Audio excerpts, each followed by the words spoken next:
देखो एक्सरसाइज 1.1 चल रही थी, ठीक है, जिसमें प्रश्न नंबर फर्स्ट है। अब ये प्रश्न नंबर फर्स्ट क्या कह रहा है कि निम्नलिखित संख्याओं का एचसीएफ ज्ञात करने के लिए यूक्लिड विभाजन एल्गोरिथ्म का यूज करते हैं।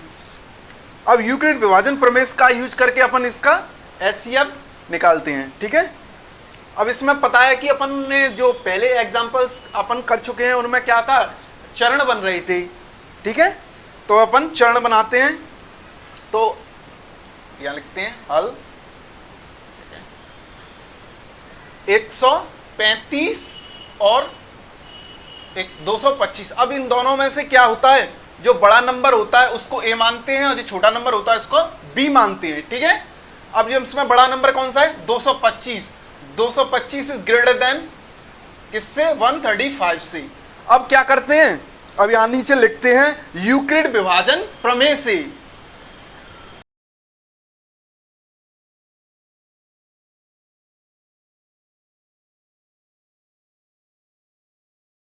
विभाजन पद में a is equal to B Q plus R, a is equal to B Q plus R. Here यहां पर r की वैल्यू क्या होती है, r की वैल्यू हमेशा 0 या 0 के बराबर, 0 से बड़ी या 0 के बराबर, और r से हमेशा b से क्या होती है, हमेशा छोटी होती है r की वैल्यू, ठीक है। अब क्या करते हैं अपन, इसको इस फॉर्मूले के थ्रू सॉल्व करते हैं। चरण डाल देते हैं, चरण फर्स्ट, ठीक है। चरण फर्स्ट में अपन देखते हैं ये क्या है, ग्रेटर है इससे, तो इसका इसमें डिवाइड करते हैं, ठीक है। ए की वैल्यू कितनी हो जाएगी फिर, 225, 135। अब यहां पर अपन क्या करते हैं, डिवाइड करके देख लेते हैं। 225 का डिवाइड किससे करते हैं, 135 से। कितनी बार जाता है, 1 बार जाएगा, ठीक है। 135 सब्ट्रैक्ट करते हैं 0, और ये कितना, 12 में से 3 गए तो 9 बचा, और यहाँ पर 0 बचा। तो यहाँ पर जो रेस्ट आ गया वो कितना आ गया, 90 आ गया, ठीक है। अब यहाँ पर रिमाइंडर क्या है, 90 है। मल्टीप्लाई या क्वाटिएंट 1 प्लस ये ए की कितनी है, क्यू की वैल्यू है 1, और आर की वैल्यू कितनी है, 90, ठीक है। ये आपका फर्स्ट चरण कंप्लीट हुआ। लेकिन अब यहाँ पर क्या है, जब तक एचसीएफ नहीं निकलेगा, जब तक ये वैल्यू जो रिमाइंडर यानी शेषफल है वो 0 नहीं हो जाता, तो अपन क्या करते हैं, अपन नेक्स्ट चरण क्रिएट करते हैं, ठीक है। अब लिखते हैं अपन इन दोनों में वैल्यू को लेंगे, ये अपन क्या है, ग्रेटर है और ये लेस है, तो अपन क्या करेंगे फिर, चरण सेकंड।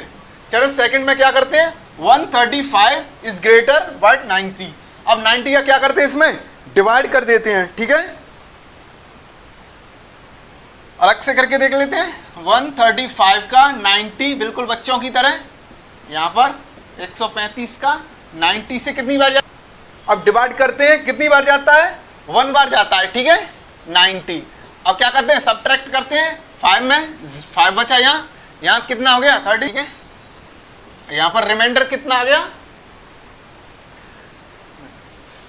ठीक है, रिमाइंडर कितना आ गया यहाँ पर 45, ठीक है। क्वाटिएंट 1 प्लस 9 45, ठीक है। इस तरह से ये अपन का चरण सेकंड कंप्लीट हुआ। अब यहाँ पर अभी भी क्या है, 45 है, यानी कि अभी भी रिमाइंडर 0 नहीं आया है, तो क्या करते हैं अपन, नेक्स्ट चरण क्रिएट करते हैं, नेक्स्ट चरण 3। अब 3 चरण में देखते हैं ये क्या है, ए बन जाएगा और ये बी बन जाएगा, बी 90 यानी कि ग्रेटर है, ठीक है। अब क्या करते हैं, डिवाइड करते हैं, ठीक है। 90 इज इक्वल टू 45 मल्टीप्लाई, अब कितने बार जाता है, यहां देख लो, बिल्कुल 90 में 45 का कितनी बार जाएगा, 2 बार जाएगा, ठीक है। 45 दूनी 0, यानी कि रेस्ट कितना आ गया आपका, 0 आ गया, ठीक है। अब क्या करते हैं, कितनी बार जाता है, 2 बार प्लस, और ये कितना 0 रेस्ट आ गया, यानी कि 0 क्या आ गया आपका, शेषफल आ गया। जैसे ही 0 शेषफल आ जाता है, बिल्कुल ऊपर वाली वैल्यू क्या होती है, इसका एचसीएफ होती है, या अपन यहां से भी देख सकते हैं, ये एचसीएफ आ गया, ठीक है। अब क्या करें, अपन नीचे लिखेंगे, अतः 225 या 135 और 225 का एचसीएफ कितना है, 45 है। यहां अतः 135 और 225 का HCF कितना होता है, 45 है, ठीक है। अब देखते हैं फर्स्ट क्वेश्चन अपन का सॉल्व हो चुका था।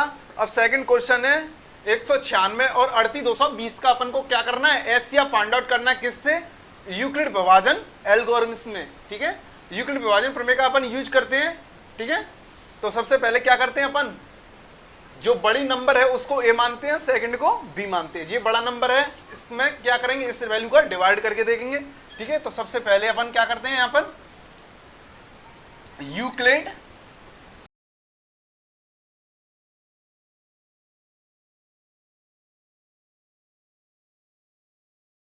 Equal to B Q plus R, A equal to B Q plus R. Here R की वैल्यू क्या होती है, हमेशा 0 या 0 से बड़ी और हमेशा बी से क्या होती है, छोटी होती है, लेस होती है। ठीक है, अब क्या करते हैं अपन, चरण बनाते हैं। ठीक है, इसमें चरण क्रिएट होते हैं। फर्स्ट चरण है इसमें बनाते हैं 38220 क्या है, ग्रेटर है किससे, 196 से। ठीक है, अब इसमें क्या करते हैं, इसका यूज करेंगे और इसमें वैल्यू का डिवाइड करेंगे। ठीक है, 38220 इज इक्वल टू 196। ठीक है, अब इसका इसमें डिवाइड करके देखते हैं कितनी बार जाता है। ठीक है, यहाँ अलग से करके देखते हैं। ठीक है, 220, ठीक है, 196। अब देखो ये 3 डिजिट है, ये भी 3 डिजिट है। ठीक है, तो 1 बार जाएगा, पहली सीधी सी बात है। ठीक है, 196। ठीक है, अब क्या करते हैं, सबट्रैक्ट करते हैं। ठीक है, 12 में से 6 गए तो कितना बचा, 6 बचा। ठीक है, अब यहाँ कितने हैं, 7, हासिल आगे कितना हो गया, 17, 17 में से 9 गए तो 8 बचा। ठीक है, और यहाँ कितना 2 में से 1 बचा तो 1 बचा। ठीक है, तो यहाँ से कितना हो जाता है, 186 हो जाता है। ठीक है, अब 186 हो गया। अब क्या करें, इस वैल्यू का इसमें डिवाइड जा सकता है, नहीं जाएगा, क्योंकि ये बहुत कम वैल्यू है और ये हाईएस्ट वैल्यू है, तो इसमें नहीं जाएगा। तो क्या करें अपन, एक अंक उतार लेते हैं। ठीक है, 2 का अपन उतार लेते हैं। ठीक है, अब कितना हो जाता है, 1800। ठीक है, 8 भी बड़ी हो जाएगी। देखो 9 से करके देखते हैं, 9 से देखते हैं। ठीक है, 9 6 54 की 4 हासिल 5। ठीक है, और 9 8 72, 9 9 81, 81 और 5 86 की 6, 9 1 9 9 और 8 17। ठीक है, इस तरह से। अब क्या करते हैं, अब इसमें से इस वैल्यू को, ये वैल्यू, ठीक है, अब इसमें से इसको क्या करते हैं, सबट्रैक्ट करते हैं। ठीक है, कितना भैया, 12 में से 4 गए तो 12 में से 4 गए तो 8 बचे। ठीक है, यहाँ का इतना। अब क्या करते हैं, इसमें से इसको सबट्रैक्ट करते हैं। ये कितना 2 है, आसलाई कितना होगा, 12, 12 में से 4 गए तो 8 बचा। ठीक है, यहाँ कितना होगा, 5, 5 आसोल आ जाएगी, 15 हो गया, 15 में 6 गए तो कितना बचा, 9 बचा। ठीक है, तो ये हो गया 98 और यहाँ 17 0, यहाँ कुछ नहीं बचेगा। ठीक है, तो इस तरह से 98 बचा। अब बताओ 98 बड़ा है या ये बड़ा है, यानी कि ये डिजिट बड़ा है। ये क्या करें अपन, एक और अंक उतार लेते हैं। ठीक है, ये 0 बचा है वो भी अपन उतार लेते हैं। ठीक है, अब कितना हो गया, 980 हो गया। अब अपन डिवाइड करके देखते हैं कितनी बार जाता है, ये डिवाइड करके देख लो, 3 बार, 5 बार, 4 बार, 5 बार जाएगा। ठीक है, तो 5 बार कितनी बार है, 5 30 की 0 हासिल 3। ठीक है, 9 5 45, 45 और 3 कितना हो गए। ठीक है, तो ये कंप्लीट जा रहा है आपका। ठीक है, यहाँ पर क्या आएगा, सबट्रैक्ट, यानी कि जो सबट्रैक्ट करने के बाद जो रेस्ट है वो 0 आ गया, यानी कि ये कंप्लीट में जा रहा है। कितनी बार, तो यहाँ पर लिखते हैं अपन, ये क्या है, क्वाटिएंट है, क्यू की वैल्यू होगी 195 प्लस रिमाइंडर कितना आ गया, शेषफल 0 आ गया। तो यानी कि अगर 0 रेस्ट आ जाता है तभी तो अपन ऐसे फाइंड आउट करते हैं। तो ये जो वैल्यू होती है वो क्या होती है, इसका HCF होती है। ठीक है, अब क्या करते हैं अपन, लिखते हैं। ठीक है, अतः 38220 तथा 196 का HCF कितना है, 195 है। ठीक, कंप्लीटली जा रहा है, इसलिए ये हो गया आपका। ठीक है, देखो अपन ने फर्स्ट और सेकंड क्वेश्चन कंप्लीट कर लिए थे, अब फर्स्ट का ही चल रहा है, फर्स्ट का थर्ड है। अब इसमें क्या है, 800 से आप फाइंड आउट करना है किससे, यूक्लिड विभाजन एल्गोरिथम का यूज करके। ठीक है, तो सबसे पहले अपन क्या करते हैं, जो बड़ी नंबर होता है उसको ए मानते हैं, जो छोटा नंबर होता है उसको बी मानते हैं। ठीक है, तो 867 क्या हो गया, यहाँ पर बिगेस्ट नंबर है और 255 से। ठीक है, अब क्या करते हैं, अब अपन लिखेंगे यहाँ पर यूक्लिड विभाजन प्रमेय से, बाई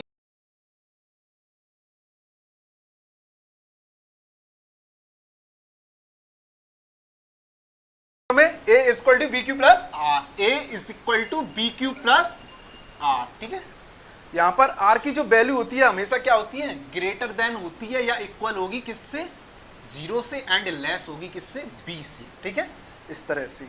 अब क्या करते हैं, चरण बनते हैं इसमें। चरण फर्स्ट में बात करते हैं अपन। चरण फर्स्ट में क्या है, जो 867 है वो क्या है, ग्रेटर है किससे, करके देखते हैं। ये A की वैल्यू हो गई। ठीक है, इसमें देखते हैं B की वैल्यू कितनी है, 255। ठीक है, अब इसमें अलग से डिवाइड करके देखते हैं यहाँ पर।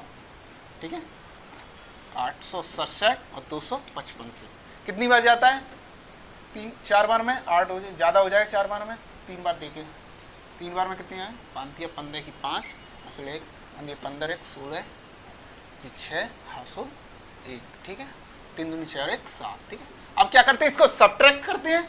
ठीक है, 5 में से 7 में से 5 गए तो 2 बचे। ठीक है, 0 हो जाता है, ये 1 बचा। ठीक है, तो यहाँ रिमाइंडर कितना आ गया, 102 आ गया। ठीक है, यानी शेषफल जो है 2 आ गया। आर की वैल्यू 102 हो गई, क्यू की वैल्यू 3 हो गई। ठीक है, मल्टीप्लाई बाई 3 प्लस रिमाइंडर 102। ठीक है, अब क्या करते हैं, अभी भी ये यहाँ रेस्ट जो है 0 लाना था। ठीक है, अब क्या करते हैं अपन, ठीक है, अब अपन क्या करते हैं, इसमें चरण 2 में बात करते हैं। ठीक है, चरण 2 में इन दोनों में से देखेंगे बिगेस्ट वैल्यू कौन सी, उसको ये मानेंगे। बिगेस्ट कौन सी है, बड़ी, 255 जो है बड़ा नंबर है। ठीक है, 102 से ये ग्रेटर हो गया। अब क्या करते हैं, वही एल्गोरिथम यूज करेंगे। ठीक है, 255 इज इक्वल टू 102। ठीक है, इसका इसमें डिवाइड करके देखते हैं। ठीक है, 255 में 102 का डिवाइड करते हैं, कितनी बार जाता है, ये 2 बार जाएगा, सीधी सी बात है। 2 दूनी 4 0 और ये 2। ठीक है, अब सब्ट्रैक्ट करते हैं, 5 में से 4 1 और ये कितना बचेगा 5। ठीक है, ये 0 हो जाएगा। अब क्या है, रेस्ट कितना आ गया यहाँ पर, रिमाइंडर यानी शेषफल जो है 51 आ गया है। ठीक है, मल्टीप्लाई बाई 2 प्लस 51।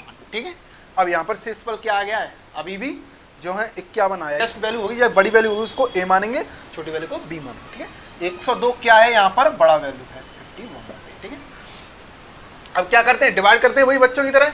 102 में 51 का डिवाइड करते हैं, कितनी बार जाता है, सीधी सी बात है 2 बार जाएगा। ठीक है, कंप्लीटली चला जाता है। ठीक है, सब्ट्रैक्ट करते हैं 0, यहाँ पर रिमाइंडर कितना है, शेषफल 0 आ गया। ठीक है, यहाँ पर क्या, ए की वैल्यू कितनी है, 102 इज इक्वल टू बी की वैल्यू कितनी है, 51 और रिमाइंडर 2 प्लस रेस्ट 0 आ गया। ठीक है, तो यहाँ पर 0 जैसे ही रेस्ट आया तो ये क्या होगी, इसकी HCF होगा। ठीक है, तो यहाँ पर या ऐसे सामने वाला देख सकते हैं, 51 क्या हो गया, इसका HCF हुआ। तो इस बात को अपन लिखेंगे क्या, नीचे अतः 867 और 255 का HCF कितना है, 51 है। ठीक है, इस तरह से आपके सवाल, ये फर्स्ट क्वेश्चन कंप्लीट हुआ। अब सेकंड क्वेश्चन को देखते हैं। सेकंड क्वेश्चन है 1.1 एक्सरसाइज का, क्या है, दर्शाइए कि कोई धनात्मक विषम पूर्णांक, कोई धनात्मक विषम पूर्णांक 6q + 1 6q + 3 और 6q + 5 के रूप का होता है। यानी कि कहने का मतलब यह एक धनात्मक विषम पूर्णांक कह रहा है कि इस फॉर्म का होना चाहिए। ठीक है, ये अपन को फाइंड आउट करना है। ठीक है, तो अपन इसको किससे करेंगे, यूक्लिड विभाजन प्रमेय का यूज करके इसको सॉल्व करते हैं। ठीक है, तो अभी अपन इसको समझते हैं पहले। अगर ये वैल्यू सम हो जाए, 6q अगर हम सम प्रूव कर दें तो 1 ऐड करने पर क्या हो जाता है, वो विषम हो जाएगा। यानी कि जिसमें सम, अगर कोई वैल्यू सम है उसमें विषम ऐड कर देते हैं तो क्या हो जाता है, वो विषम बन जाता है, विषम प्रकार का बन जाता है। ठीक है, तो इसी बात को अपन मान के चलेंगे। ठीक है, तो अपन मानेंगे क्या, let suppose we are taking the positive integer. ठीक है, अब अपन क्या करते हैं, लिखते हैं हल। ठीक है, माना धनात्मक पूर्णांक है,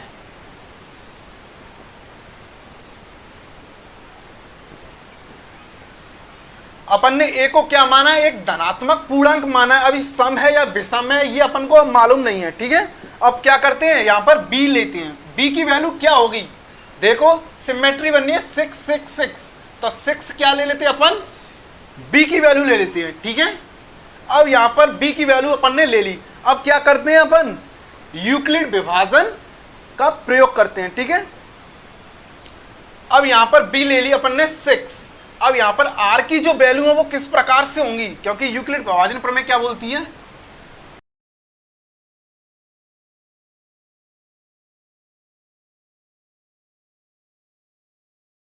क्या बोलती है, a is equal to B Q plus R. ठीक है, a is equal to B Q plus R. Here r की वैल्यू हमेशा क्या होगी, 0 के बराबर होगी या उससे बड़ी होगी और हमेशा b से छोटी होती है। ठीक है, तो यहां r की वैल्यू फिर क्या हो जाएंगी, b से कम होंगी और 0 से या 0 के बराबर होंगी। ठीक है, 0 से बड़ी या बराबर होंगी, तो फिर क्या हो जाएंगी, r की वैल्यू बताओ, 0 हो जाएगी, एक 1 हो जाएगी, 2 भी हो जाएगी, 3 भी हो जाएगी, 4 भी हो जाएगी। ठीक है, और 5 भी हो जाएगी, लेकिन 6 नहीं होगी, क्योंकि 6 तो फिर इक्वल हो जाएगा। ठीक है, इसलिए 5 तक होंगी। अब देख इसमें, इसी से पता चल जाएगा इसमें कितने चरण बनेंगे, 6 चरण बनेंगे। ठीक है, चरण फर्स्ट में क्या है, r की वैल्यू 1 मान लेते हैं। ठीक है, वो 0 मान लेते हैं। ठीक है, r इज इक्वल टू 0 क्या करते हैं, इसमें पुट करते हैं वैल्यू को। ठीक है, जो a और r और b की वैल्यू पुट कर देते हैं इसमें। ठीक है, a इज इक्वल टू 6 है ना b की वैल्यू, और प्लस r की वैल्यू 0। ठीक है, a इज इक्वल टू कितना आ गया, 6 क्यूब आ गया यहाँ पर। ठीक है, इसको अपन इक्वेशन फर्स्ट नाम देते हैं। यहाँ पर q क्या है, एक इंटीजर है, यानी कि एक पूर्णांक संख्या है। तो यहाँ पर लिखेंगे अपन q क्या है, एक पूर्णांक है। ठीक है, अब ये किस प्रकार का पूर्णांक है, सम प्रकार का होगा, क्योंकि ये एक 6 क्या है, एक सम है, यानी कि ये जो 6q है वो डिवाइडेड बाई 2 है, और अपन जानते हैं जो वैल्यू 2 से डिवाइडेड हो जाती हैं वो क्या होती हैं, सम प्रकार की होती हैं। ठीक है, तो ये फिर क्या है, एक 6q एक सम धनात्मक सम पूर्णांक बन गया। ठीक है, तो यहाँ पर लिख सकते हैं कि 6q क्या है, एक धनात्मक सम पूर्णांक है। तो यहाँ पर वैसे भी लिख सकते हैं। ठीक है, अब अपन क्या कर रहे हैं, चरण सेकंड पर चलते हैं। ठीक है, इन सभी बातों को अपन लास्ट चरण में लिखते हैं, या अपन यहाँ पर अलग से लिख सकते हैं। 6q क्या है, 6q एक धनात्मक सम पूर्णांक है। ठीक है, इसको ब्रैकेट में डाल दो इसमें इस तरह से। चरण सेकंड में चलते हैं। चरण सेकंड में क्या आएंगे, r की वैल्यू 1 लेते हैं। ठीक है, r इज इक्वल टू 1। ठीक है, इसमें वैल्यू पुट करते हैं, a is equal to b की वैल्यू 6 है, q प्लस r की वैल्यू 1। ठीक है, ये क्या है, इसको इक्वेशन नंबर 2 दे देते हैं। ठीक है, अब यहां पर भी लिखेंगे q क्या है, एक पूर्णांक है। ठीक है, लेकिन अब क्या है, ये एक सम है, क्योंकि इक्वेशन फर्स्ट से अपन देख चुके हैं, और इसके में विषम नंबर 1 ऐड कर दिया, तो क्या करिए, एक विषम प्रकार का बन गया। तो यहां पर इसको लिख भी सकते हैं क्या,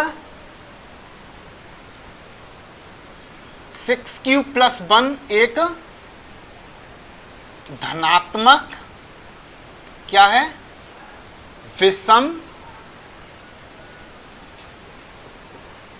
पूर्णांक है। अब थोड़ा ऊपर से रब कर लेते हैं।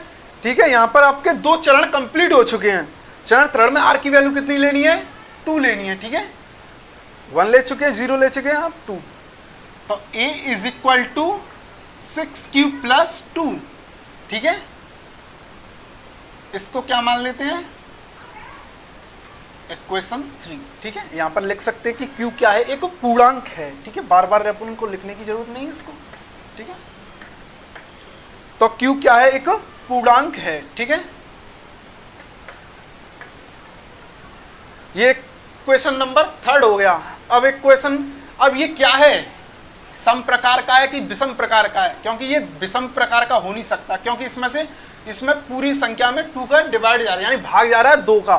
ठीक है, तो ये किस प्रकार का होगा, सम प्रकार का होता है। यहाँ पर लिख भी सकते हैं ब्रैकेट में या लास्ट में लिख दें, कोई प्रॉब्लम नहीं है। ठीक है, 2 कॉमन निकल रहा है, कॉमन लेके डिवाइडेड बाई 2, इसलिए ये सम प्रकार का बन जाता है। ठीक है, अब चरण किस में चलते हैं, चरण 4th में चलते हैं। चरण 4th क्या बोल रहा है, आर की वैल्यू कितनी लेते हैं, 3 लेते हैं, ठीक है। R A is equal to 6q plus 3, ठीक है। इसको इक्वेशन नंबर 4 दे देते हैं। अब यहां पर देखो 6q क्या, एक सम प्रकार का, प्लस 3 ऐड कर दिया तो ये विषम प्रकार का बन गया। ये भी, ये किस प्रकार का बन गया, विषम प्रकार का। तो ये धनात्मक विषम पूर्णांक की तरह बिहेव करता है, ठीक है। अब क्या करते हैं अपन, चरण यहां लिख सकते हैं, q क्या है, एक पूर्णांक है, ठीक है। चरण 5 में चलते हैं, ठीक है। चरण 5 में कितना लेते हैं, r की वैल्यू 4 ले लेते हैं, ठीक है। तो a is equal to 6q plus 4, ठीक है। अब ये देखो, ये क्या है, इसमें से 2 कॉमन निकला है, यानी कि डिविजिबल बाई 2 है, यानी कि 2 का इसमें डिवाइड जा रहा है, तो ये क्या है, एक सम प्रकार का बन गया, ठीक है। इसको इक्वेशन 5 दे देते हैं, ठीक है। सम प्रकार का बन रहा है, सीधी सी बात है। अब क्या है, चरण 6 में बात करते हैं, देखते हैं कब तक चरण बनते हैं, यानी कब तक बनेंगे। अब लास्ट चरण ही बनेगा, इसमें 5 तक ही अपन वैल्यू लेंगे आर की, ठीक है। आर की वैल्यू पर चरण डिपेंड करते हैं, ठीक है, कम्प्लीटली। एक कम क्या होती है, अगर चरण नंबर कम है तो एक चरण बढ़ के बनता है, ठीक है। A is equal to 6q plus 5। अब इसको इक्वेशन नंबर 6 नाम दे दी।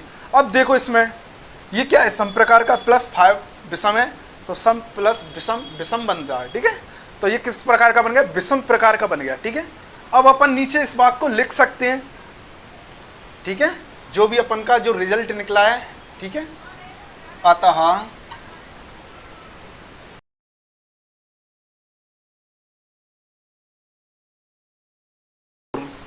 एक धनात्मक सम पूर्णांक के होते हैं, ठीक है। ये एक सम पूर्णांक के होते हैं, ठीक है, क्योंकि अपन जानते हैं क्या, इक्वेशन फर्स्ट थर्ड और 5 से, ठीक है।